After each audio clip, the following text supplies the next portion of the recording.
Welcome to the Gloria Effect. It's another great day to be here with you.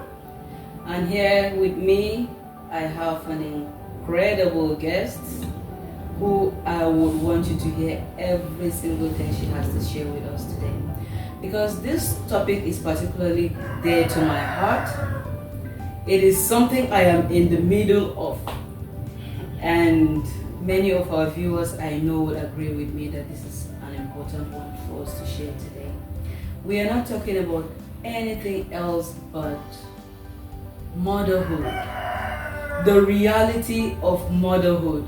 Not the Instagram version, not the TikTok version, but the real deal of what we experience daily as mothers. My beautiful guest in the studio is no other person than Dorcas. She's a mother, she's a wife before a mother, yeah. She's a wife, a mother, she's a teacher, and an incredible friend to me. Dorcas, you're welcome. Thank you, Gloria. I am so happy to have you today because this is a journey that you and I have experienced together at the same time. When you were having your second child, I was having my third child. And there was just 1 week difference in our delivery. So it was an entire journey we had together at the same time. So I'm so happy to have you here, share with us how the journey has been so far, right? We'll be taking honest conversations with Dorcas this period about motherhood and how the journey has been with us so far. Now, Dorcas, what shocked you the most, or let me say, what surprised you the most about becoming a mother that no one really talked about before? Okay, wow. it's taking me back to memory lane. Being a first-time mom was not easy. I remember not sleeping at night. You know, for me, I think that's the most difficult part because my parents knows me. Anyone who knows me knows I don't joke with my sleep. And then all of a sudden, my sleep you is bombed. It was bombed, yeah. Seriously, you know, and coupled with the fact that I had a crying baby. A baby who cried. When I gave birth to her, she wasn't awake for 24 hours. But when that baby woke up, it was cry all through. So I had a crying baby, and you know, my mother-in-law was waiting for my mom to be there for us. My mom was also waiting as a new mom. They were just there waiting for who will go first.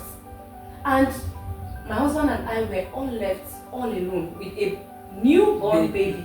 And remember that while pregnant or before we get married, they never talk about having sleepless nights.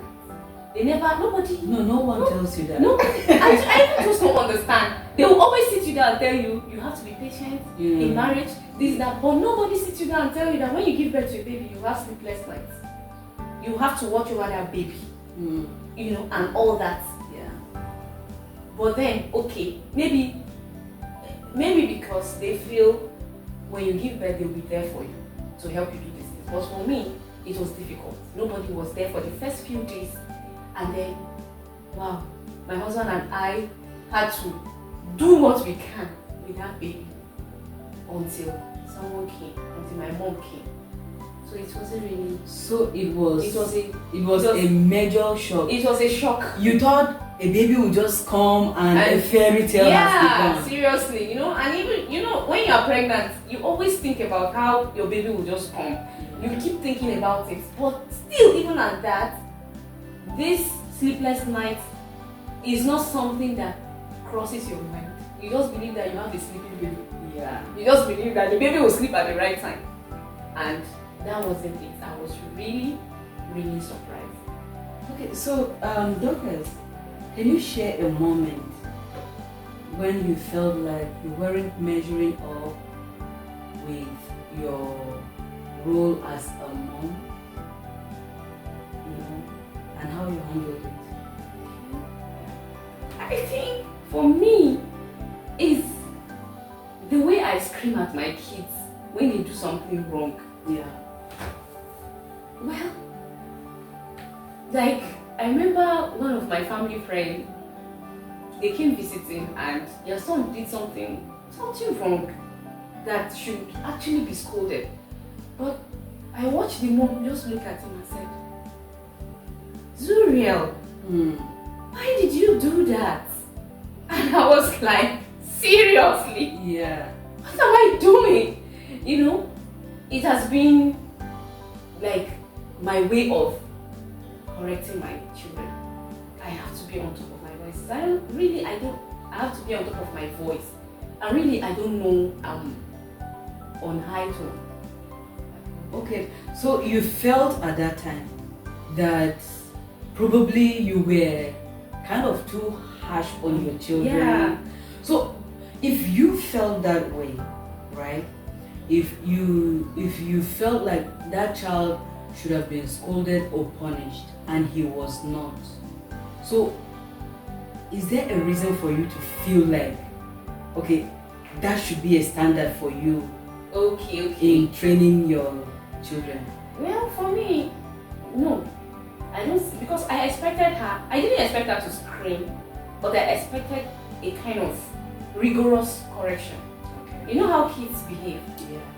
For me, I feel because I tried. In fact, there are some days I just decided to say I'm not going to scream or shout on any child in this house Today.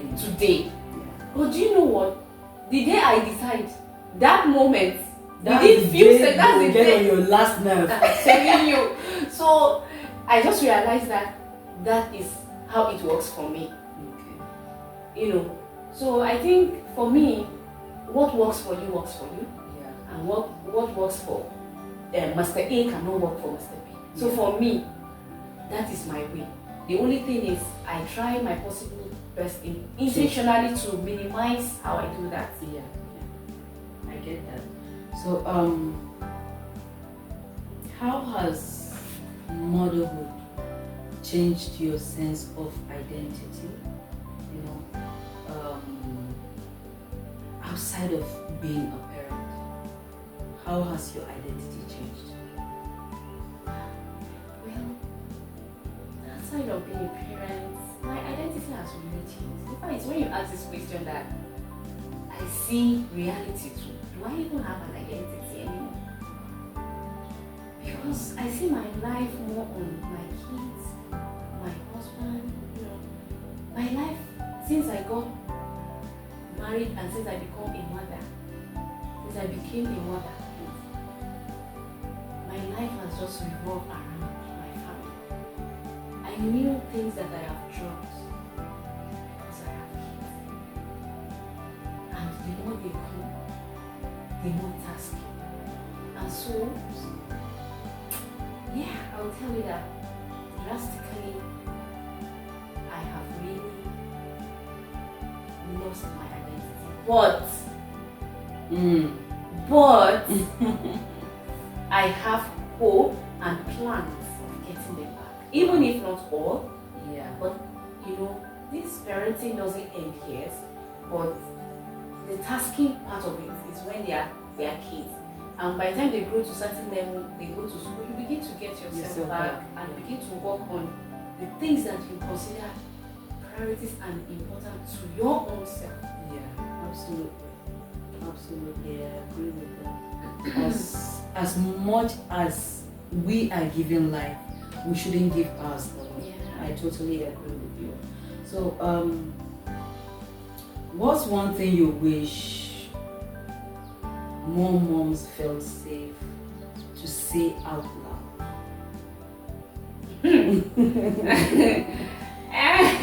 I'm stressed. I want to go back to my mommy. Oh my god. Oh my god. Like, I feel like you have just taken it out of me. Like, I wish I could just say, I'm tired. Honestly. I am tired. I am stressed. Why do you, like, why can't we say that? Maybe because of how society actually see the role of a mother. You know, you should not be tired. You should not even fall sick. I mean, you shouldn't fall sick. You know? That's so true. That's just the fact. Society just stereotyped us into probably becoming robots. Robots? Yeah. That's how I see it too. You shouldn't complain. You shouldn't complain. Even when you are sick, you should get up to the task and do what you're supposed to do. Well, we signed for it, right? Yeah. We've gone on our side. Yeah, we signed for it. So how do you navigate the pressure to present a perfect version of motherhood, especially on social media? Is there anything like perfect motherhood? I don't think so. Yeah. Remember that we're not trained before we get into it. You just find yourself doing your thing. And then for me, in that aspect, I feel every woman is doing her best. Absolutely. If you look at it, every woman is trying to do what she can. No matter how useless that woman is, you see that she's trying to be the best she can be as a mother. Well, for me, I think there's no such thing as perfect motherhood. You put in your effort. As okay, for me, there's no such thing as perfect motherhood. I try my best. I do the best that I can to take care, raise my children, and then I leave the rest to God.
She is going to pick her child.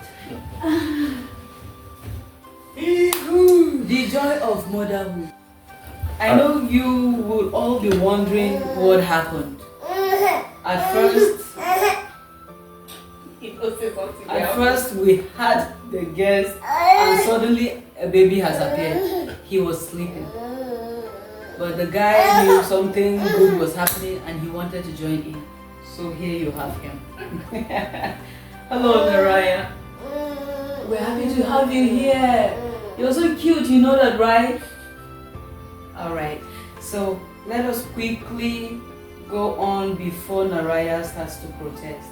So, Dorcas, I want to know, besides you have a beautiful baby.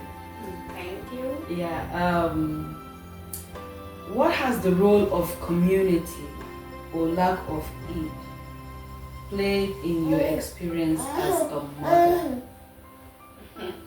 Well, the community is important when it comes to raising children. Yeah. My own experience, I remember when I gave birth to my third baby, it was a woman from the community that helped birth the baby. Okay. So, you know, those elderly women around that Is this going to be possible with you here? Oh my God.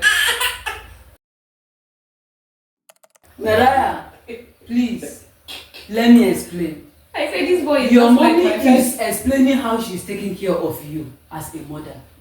Please, allow her to continue talking. Do we have your permission? Please. I can kneel down and beg you. Eh? Yeah? Thank you, my boy. Jamal Kaza.